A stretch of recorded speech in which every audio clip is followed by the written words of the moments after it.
Nilishasema kanisa lifunguliwe. Najua wale pale kanisani wanakuwa wanasema sasa kanisa limefunguliwa, sasa baba yetu yuko wapi?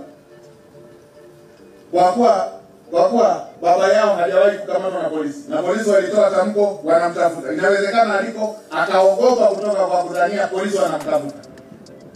Naelekeza Mheshimiwa Rais alisamehe vijana ambao walionekana wamepita kwenye mkumbo bila kujua kinachofanyika.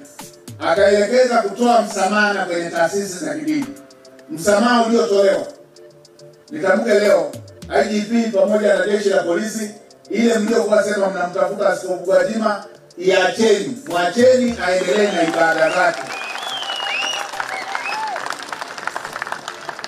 Mwacheni ajitokeze, tujenge umoja wa kitaifa.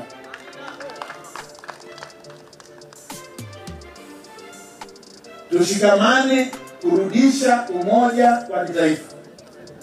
Tumeongea na wenzetu wa TEC.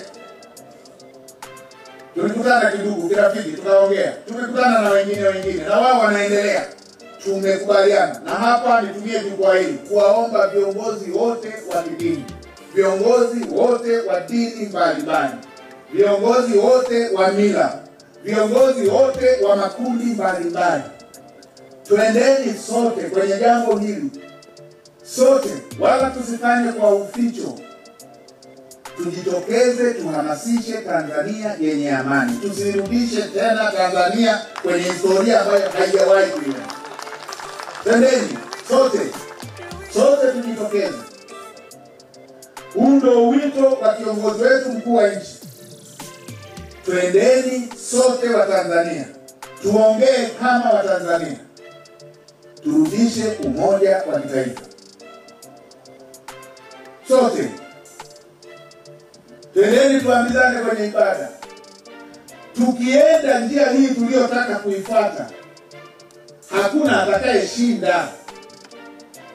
Tutapoteza taifa, hakutakuwepo na mshindi. Hili si jambo la kuonesha ubingwa kwenye kuomba taifa letu.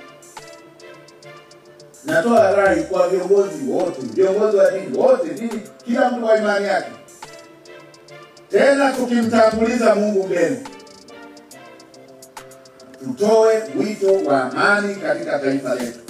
Hakuna vurugu zilizowahi kutokea na zikakosa madhara. Vurugu zozote duniani kote zikitokea, zina gharama ya kupoteza maisha ya watu. Zina gharama ya kupoteza maisha ya watu. Zina gharama ya kumwaga damu. Zina gharama, vurugu popote duniani.